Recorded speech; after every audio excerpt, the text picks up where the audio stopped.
Welcome to Productive Joy with Dr. Christie, where fun meets action. Hi, friends. Welcome to Productive Joy. I am really excited to introduce you to Dr. William Bruno. Dr. William Bruno is an author. He is a plastic surgeon in Beverly Hills. He is a lifestyle specialist. He's a nutrition guru. He's a life changer. He does mommy makeovers, making him an expert in that space. He also is a dog dad to a cavapoo named Leon. He likes golf and tennis, but his wife likes pickleball. He has not agreed to join the pickleball craze yet. He's a sports fan, loves the NFL, and is kind of in mourning because it's over until August. And today he's our guest on Productive Joy. Welcome, Dr. Bruno. Oh, thank you so much, Christy. It's a pleasure to be here. Yeah, we're going to have some fun today for sure. And if anybody even Googles your name, you find all kinds of really cool stuff, but people will only listen if we hook them. So what's something that you would say to our audience in like 30 seconds or less that would make them go, oh my gosh, yes, I want to listen? Well, I'm a plastic surgeon, but I have a keen interest in sort of a holistic approach to my patients and trying to promote wellness and improve their health span and lifespan through lifestyle modifications. So you're trying to make us healthy and look good? Yeah, at the same time. What a great combination. Okay, so let's back up because you didn't start here. You ended up here. So I'm guessing that you went through school and said, this is what I want to do. But did you always know you wanted to be a plastic surgeon? Did you just know that you wanted to be a doctor? Like, how did you land where you are today? You know, as a young child, I had juvenile rheumatoid arthritis, so I was in and out of hospitals a lot as a child, and I was drawn to that instead of fearing it, as a lot of young children, don't like going to the doctor. So that inspired me to become a physician, and as I got into medical school, residency, I really enjoyed what I'd seen plastic surgeons do. So I was a general surgery resident, and along the way, I really admired what plastic surgeons did. They operated on men and women, young and old, head to toe. So I went into plastic surgery and I did a lot of reconstructive and microsurgery. Moved out to California when I finished my residency, and now I sort of focus on aesthetic, outpatient cosmetic surgery. And then along the way, the wellness part came from having sort of a personal health scare. Found out I had heart disease after a high cholesterol test, which led me down a pathway of other tests, which led me to become a real advocate of lifestyle medicine and health and wellness. So you're the second doctor that I have had recently who served other people, made them healthy, made them whole, and wasn't taking care of themselves in the same way that they should have been. And I feel like that can often be a trend where we know better, but we don't do better. And so it took that health scare, I'm guessing, to get you to do better. How do you help people decide they want to do better before they get scared? I see patients who are coming in for plastic surgery and they just might want to make a external, change to their body. But when I review their labs and we're getting them cleared for surgery, I notice a lot of people are very unhealthy, whether it's cholesterol, whether it's blood sugar, etc. And it just struck me that their primary care doctors weren't giving them the guidance that I think that they needed. And here in Southern California, a lot of people go to Kaiser, which is a big HMO, who's supposed to be stressing prevention. And I just don't see it happening. If you look out in America, right, we're become healthier and sicker and more obese, et cetera.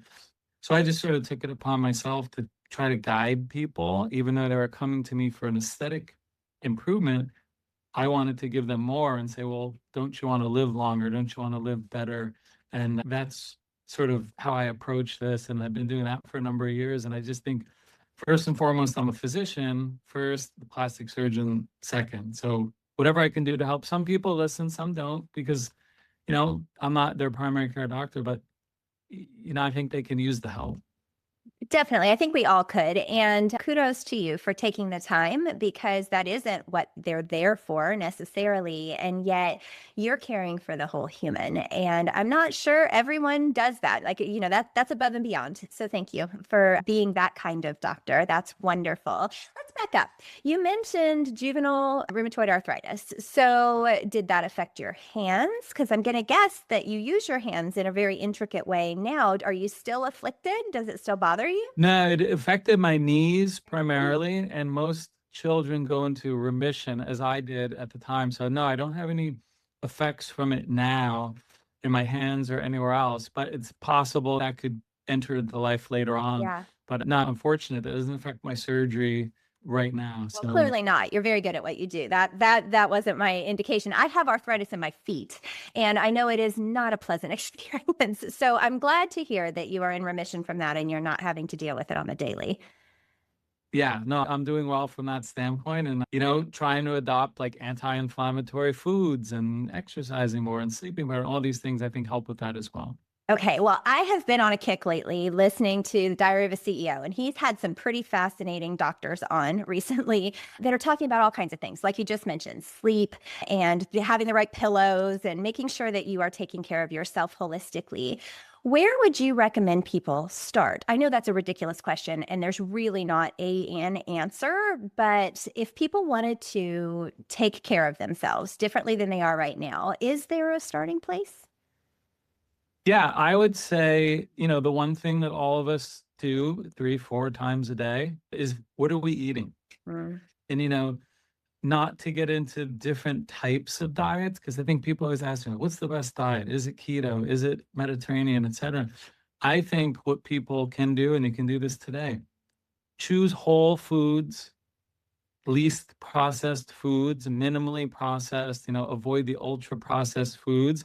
And of those whole foods, hopefully as organic as you can or as clean as you can, then you're going to get a more nutrient dense diet, right? You're going to get better, higher fiber in whole foods. You're going to get hopefully more protein. And, the dietary guidelines just changed, as I'm sure you're aware. And now they almost doubled the protein intake. So I would say start there and say, what are you eating? Are you eating out a lot? Are you doing takeout? Are you preparing foods at home? Because if you start preparing more of your foods at home, you're going to avoid a lot of the additives and seed oils, vegetable oils, all of that. So I'd say start there because that's something we all do is eat. And then maybe right behind it is movement. And I don't think people have to go crazy and, do these extreme elaborate workouts. Start with walking. Just look at yourself and ask, well, how many steps am I taking each day? Most of us have a wearable or an iPhone or what have you.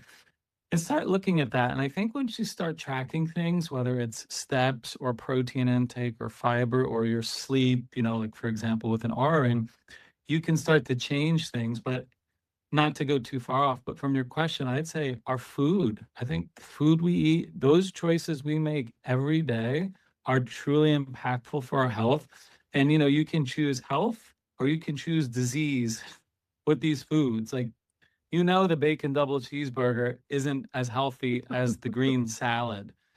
So try to choose wisely. And I'm not saying you have to be great all the time, but probably 80, 90% of the time, choosing those whole foods, avoiding fried foods, minimizing sugar, minimizing alcohol, etc. That's where most people can start. Yeah. Well, and it goes back to that knowing doing gap, right? Like we were just talking about the idea of I know better, I know I should eat right, I should, have whole I hear all these things, but am I doing it?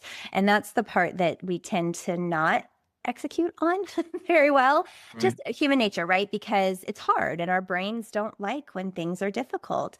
But I appreciate what you're saying. What you're asking is not for somebody to change radically their entire diet. Just think about, are you eating processed foods or are you eating whole foods? That sounds pretty easy to do.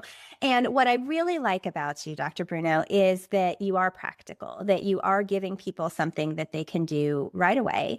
And you've actually written a book that helps people do this, women specifically, right? And gets them to have that mommy makeover. We were talking earlier, you were just talking to a lady about a mommy makeover. Why don't you tell us a little bit about your book and that?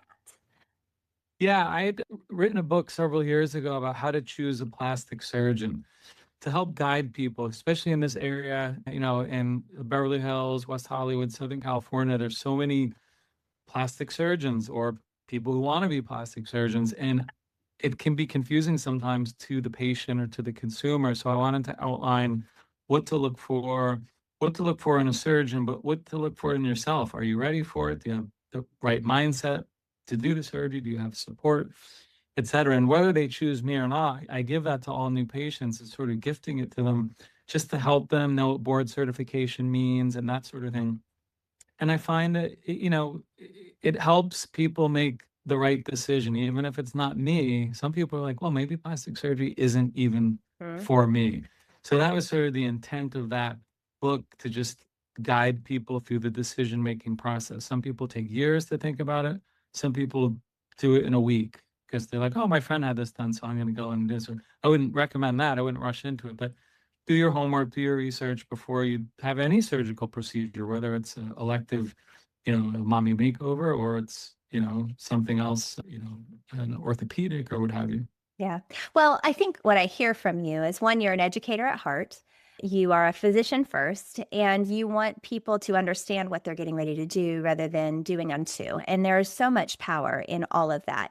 I would call all of that the creation of productive joy. But my favorite question to ask my guests, because you all get your own answer, is if you had to define productive joy, how would you define it? For me, it's like doing these surgeries and then getting to see on the other end of it, whether it's the next week or the next month, the outcomes, because I think they're truly transformative. Some of these procedures, like, we mentioned mommy makeover.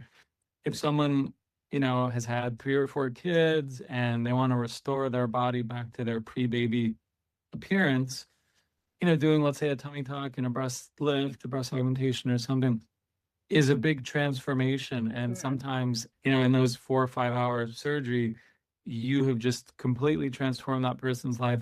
And I realize I'm not curing cancer or anything like that here, but it is a big shift in their lives. And that it changes their mindset. I think it changes their demeanor. It changes their relationship with their spouse. It changes how they carry themselves.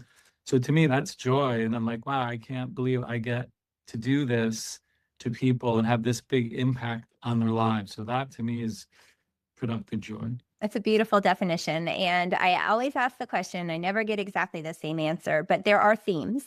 And one of the themes that you landed in was that you really are doing it for others, right? Productive joy is often external, not just internal. And that joy is something that you're giving to others. And so I think it's a beautiful definition. Something I like to ask as a follow-up question. So how do you help create that productive joy? Now, you literally, with your hands and a scalpel, help create that productive joy. But how else do you feel like you create it? I mean, beyond the surgery itself, I think these other ways, like some of those patients are inspired and then they want to get more involved in the lifestyle things and learn more about that, which again has become this sort of passion of mine over the last 8 or 9 years. And that I really, it almost inspires me that, like, wow, they're listening or they're interested. And they're like, what kind of exercise should I do? Or what, how do I improve my sleep? Or what's an aura ring? Or are there any good supplements you recommend? Like, to get them thinking. So that, brings joy back to me. But if the surgery leads them to a healthier lifestyle in a kind of an indirect way, then I'm happy. That's joyful. That's beautiful. And I'm sure that's exactly what you are doing. Now, you said 8 or 9 years you've been on this wellness journey. I'm curious, where do you see yourself in another 8 or 9 years? Do you think that you will be leaning more into that health side of things? Because there's only so many hours in a day, sir. And I'm going to guess you're pretty busy as it stands. So what do you see yourself doing in the future, just if you had a magic wand? I mean, I don't know. I created this like digital course because I tried to reach more people with wellness and longevity, and I do the virtual coaching. I could see doing like virtual teaching, training, or one-to-one or one-to-many, and just trying to reach more people to educate them. And I'm happy to see that I think this is slowly happening in the country and the world. At least, I listen to all these wellness podcasts myself. So sometimes you get in this own bubble and you think, well, everyone knows this, but no, the average person doesn't know what you or I might know. And I think this could take 5, 10, 15 years of just that message of, be more proactive about your health, ask better questions, get your labs drawn more frequently, and trying to push that in lifestyle. And I think, again, that going back to the food guideline, that change, just eating more protein alone in this country, I think will make us healthier. Yeah. So yeah, I see myself maybe doing that virtually and trying to reach more people, or maybe doing a podcast like yourself or something like that, getting out to more people. But I still love, I always love plastic surgery. So it's kind of in tandem with that. Right. It's hard, right? Because you're really great at two things. And again, there are only so many hours in the day, but I love your approach. You are clearly an educator at heart. Like that is just part of you. I'm curious if there was somebody in your life that taught you to teach people, because everybody doesn't have that gift, but I would argue that everybody is educating people all day, every day. Some people are just not very good at it. So did somebody gift that to you? Did you have someone in your life? I had a lot of good teachers, I guess, that I could even think back into the, junior high school days and high school. And then just throughout my training, which was so long, between undergraduate and then medical school and internship, residency, fellowship, so many great professors along the way, different academic centers. But no, I just was always, I guess a student, even when I was in, elementary school, I was just very into learning, but I can't say one in particular. I have no teachers in the family. I have no physicians in the family. I just had an interest in learning. Well, and clearly you're good at it and you're continuing to learn. I think that's the other thing that impresses me about you, Dr. Bruno, is that you are educating yourself daily. And some people stop, right? Like some people go, okay, I know what I'm doing and I'm fine and I don't need to keep getting better. I think most physicians continue to get better, but you're doing it with intentionality around something that isn't your specialty. And that's special, to use that word twice in one sentence. Why not? But it is. We never stops learning, right? It never That's right. ends. Well, it shouldn't, but sometimes Yeah. we do, and not intentionally. So, why don't you tell us what one piece of advice or broad piece of advice? Now, you already told us about Whole Foods, so it can't be that. But what piece of advice would you give to people who are considering making a health change? It might be that they're considering plastic surgery, but it also might be just that they're considering, okay, I don't like the way I feel and I want to feel better. Do you have any advice for those folks? Yeah, I would say it starts with testing yourself, whether that's a blood test, an imaging test. A lot of people, what I notice is they're just sort of guessing, like, well, I kind of feel okay. My doctor thinks I'm okay. And they go for their annual physical and they say, oh, cholesterol's fine, blood pressure.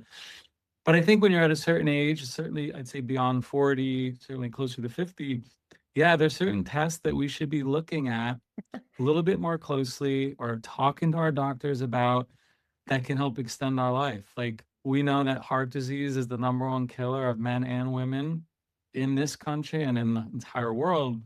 So like the test that changed my life was the coronary artery calcium scan, which, unfortunately it's not covered by insurance. It might cost $200, but it'll tell you if you have calcifications in your heart. Things like that, for example, that test changed my whole life. And then it led to another test, the CT angiogram, where they inject dye and it tells you on the higher degree of accuracy. But, start thinking about that. And if you think like, well, I don't know, I'm fatigued, but this is normal part of aging. No, it's not a normal part of aging. You mentioned aches and pains before. Like sometimes you have to look into these things and say, is there an underlying cause or how come I don't feel great? But blood tests can help, certain imaging tests can help. And, if you don't get these answers from your primary care doctor, maybe you go to a functional medicine doctor, maybe you go to integrative medicine doctor, maybe you go to a lifestyle medicine doctor or someone that's going to look at it from a different approach and try to get to the root cause, because there's always a cause. But in traditional Western medicine and here in America, we're just treating symptoms most of the time, not treating what caused the symptoms. So that's what I would encourage people to do is like, that's kind of the start of the new year. Make a doctor's appointment, get some blood work, get maybe an extended blood work panel and just kind of see where you're at. I think that's really sound advice. And I'm very grateful. I've always picked my doctors to be women about my age because I wanted them to be going through the same things that I am. Because as a 49-year-old woman, there are a lot of things happening that are not fun. Yeah. But what I'm hearing is find somebody proactive and be proactive yourself. And so, listeners, that's the thing that I want you to gather from today so far is that you've got to be proactive. Like you can't just sit and wait for this to happen to you because something will happen to you, but you could probably have prevented a lot of it if you'd have just paid attention. And I think Yeah, I try to encourage people, be like the CEO of your health. Mm. Big pharma doesn't care about you. Health insurance companies don't care about you. Your doctor may or may not care about you, but be proactive in your, people spend money on lots of things, right? Vacations and remodeling their home or their cars, but maybe think about how can I invest in my health this year or my family's health? Because most people want to be around for their kids and their grandkids and so on. So people think of it as a cost, but it's really an investment. I think. Yeah.